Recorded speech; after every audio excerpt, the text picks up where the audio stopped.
Hello friends, welcome to smile talk paramedical channel. Friends, JNM nursing board ವತಿಯಿಂದ 2025ನೇ ಸಾಲಿನ counselling ಅಪ್ಡೇಟನ್ನು ಮಾಡಲಾಗಿದೆ. Counselling ಈಗಾಗಲೇ 2ನೇ ಸುತ್ತಿನ ಕೌನ್ಸ್ಲಿಂಗ್ ಮುಗಿದಿತ್ತು. 3ನೇ ಸುತ್ತಿನ ಕೌನ್ಸ್ಲಿಂಗ್ ನೀವು ವೇಟ್ ಮಾಡ್ತಾಯಿದ್ರಿ. ಯಾರಿಗೆ ಸೀಟ್ ಸಿಕ್ಕಿಲ್ಲ ಅಥವಾ ಸೀಟ್ ಸಿಕ್ಕಿತ್ತು ಬಟ್ ಇಷ್ಟ ಆಗಿರಲಿಲ್ಲ ಅಂಥ ವಿದ್ಯಾರ್ಥಿಗಳಿಗೆ ಆಫ್ಲೈನ್ ಮೂಲಕ ಕೌನ್ಸ್ಲಿಂಗ್ ಮಾಡ್ತಾ ಇದ್ದಾರೆ. ಹೌದು ಅಭ್ಯರ್ಥಿಗಳೇ, ಆಫ್ಲೈನ್ ಮೂಲಕ ಕೌನ್ಸ್ಲಿಂಗ್ ಇದೆ. ಆಫ್ಲೈನ್ ಮೂಲಕ ಕೌನ್ಸ್ಲಿಂಗ್ ಎಲ್ಲಿ ಹೋಗಬೇಕಂದ್ರೆ ನೀವೀಗ ಬೆಂಗಳೂರಿಗೆ ಹೋಗಬೇಕಾಗತ್ತೆ. ಯಾಕಂದರೆ ಸೀಟ್ ಕಡಿಮೆ ಉಳಿದಿದ್ದಾವೆ. ಹೀಗಾಗಿ ಈ ಒಂದು ಸುತ್ತಿನ ಕೌನ್ಸ್ಲಿಂಗನ್ನು ಬೆಂಗಳೂರಿಗೆ ಹೋಗಿ ತೊಗೋಬೇಕಾಗತ್ತೆ ಆಫ್ಲೈನ್ ಮುಖಾಂತರ. ಇಲ್ಲಿ ನೋಡ್ತಾ ಇದ್ದೀರಿ ಸ್ಕ್ರೀನಲ್ಲಿ 2025-26ನೇ ಸಾಲಿನ JNM ಕೋರ್ಸ್ಗಳಿಗೆ 3ನೇ ಸುತ್ತಿನ ನೇರ ಸಂದರ್ಶನ ಅಂದರೆ ಡೈರೆಕ್ಟ್ ಹೋಗಬೇಕು. ಸಂದರ್ಶನ ಅಂದರೆ ಏನಿಲ್ಲ, ಡಾಕ್ಯುಮೆಂಟ್ ವೆರಿಫಿಕೇಷನ್ ಮಾಡ್ತಾರೆ, ಸೀಟ್ ಎಲ್ಲಿ ಬೇಕಂತ ಕೇಳ್ತಾರೆ, ನಿಮ್ಗೆ ಕೇಳಿ ಸೀಟನ್ನು ಕೊಟ್ಟುಬಿಡ್ತಾರೆ. ಇಲ್ಲಿ ನೋಡಿ 4ನೇ ತಾರೀಕಿಂದ ಸ್ಟಾರ್ಟ್ ಆಗುತ್ತೆ, 6ನೇ ತಾರೀಕು ತನಕ ನಿಮಗೆ ಕೌನ್ಸ್ಲಿಂಗ್ ಪ್ರಕ್ರಿಯೆ ಇದೆ.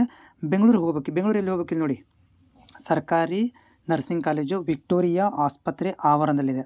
ಅಂದರೆ ವಿಕ್ಟೋರಿಯಾ ಹಾಸ್ಪಿಟ್ಲಿಗೆ ಹೋಗಬೇಕು. ಅಲ್ಲಿ ಗ್ರೌಂಡ್ ಒಳಗಡೆ ಒಂದು ನರ್ಸಿಂಗ್ ಕಾಲೇಜ್ ಇದೆ, JNM ನರ್ಸಿಂಗ್ ಕಾಲೇಜು. ಅಲ್ಲಿ ನಿಮಗೆ ಕೌನ್ಸ್ಲಿಂಗ್ ಪ್ರಕ್ರಿಯೆಯನ್ನು ಮಾಡ್ತಾ ಇದ್ದಾರೆ. ಅಭ್ಯರ್ಥಿಗಳು ಇದು ಆಫ್ಲೈನ್ ಇರುತ್ತೆ. ಆಫ್ಲೈನ್ ಕೌನ್ಸ್ಲಿಂಗ್ ಮುಖಾಂತರ ಕರೀತಾ ಇದ್ದಾರೆ. ನೋಡಿ, 4ನೇ ತಾರೀಕಿಗೆ ರೆಡಿ ಆಗಿರಿ, ಕೌನ್ಸ್ಲಿಂಗಿಗೆ ಹೋಗಬೇಕು. ವಿಕ್ಟೋರಿಯಾ ಹಾಸ್ಪಿಟ್ಲಲ್ಲಿ ಇರುತ್ತೆ ಕೌನ್ಸ್ಲಿಂಗು, ಆಫ್ಲೈನ್ ಇರುತ್ತೆ.